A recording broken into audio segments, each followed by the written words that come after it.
Hey, how's it going? This is Slade Hart with Slade's Guitar School, and again, what we do is we teach our students how to play guitar by ear.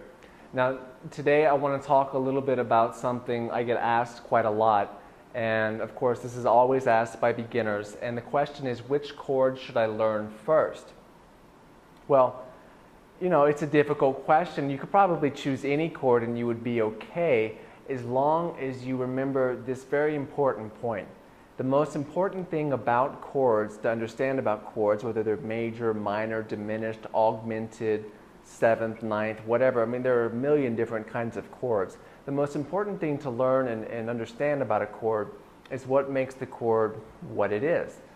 For example, if you have a major chord, let's say A major, that's a common chord that you hear on guitar quite a lot. The A major chord has, in its most basic form, has three notes in it. It has A, it has C sharp, and it has E, okay? And these three notes, or these three pitches, when sounded together, give us what we hear as the A chord. Now, more importantly than just the notes that are contained within the chord, and that is something important, you do want to know that, you also want to know the intervals between the three notes, so you can start to pick up on an even more subtle aspect of the chord. For example, from A to C sharp is a major third.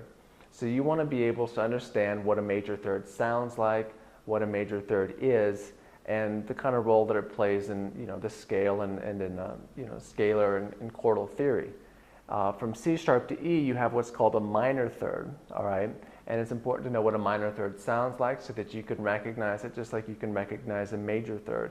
When you start to understand what makes up a chord, then you have obviously a deeper understanding of what a chord is and how you can use a chord, because these three notes can be arranged in a multitude of different ways across the octave, across many ranges, and you can use them to incorporate other chords and other melodies, and it's just, music has so many possibilities to it that if you understand even a little bit, you can do a million different things. So which chord do you learn first? It doesn't matter. I would probably start with a major chord though. So any one of the major chords from A to G sharp.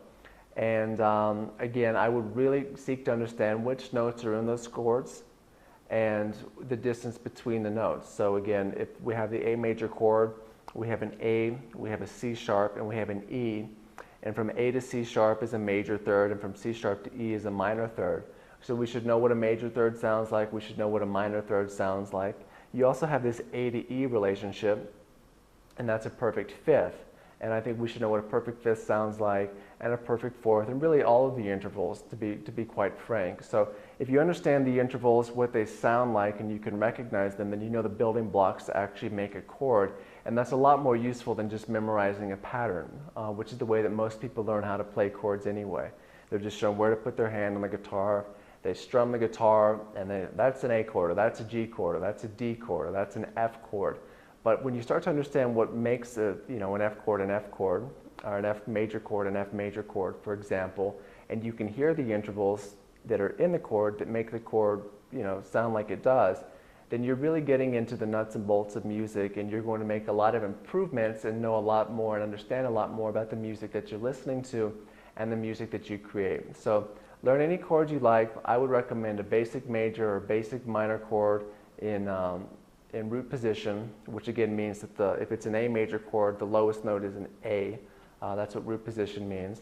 And I would learn the intervals of major third and minor third and be able to recognize those, as well as a perfect fifth and a perfect fourth, be able to recognize those as well, because as you do that, you can build your own chords, and then you can put chords anywhere on the guitar neck that you like. So I hope this is very helpful. If you have any questions or comments, please leave them below. Again, my name is Slade Hart. I'm with Slade's Guitar School, and my staff and I teach our students to play guitar by ear. So if you have any questions, comments, go to sladesguitarschool.com or leave them directly below the video. Thank you for watching.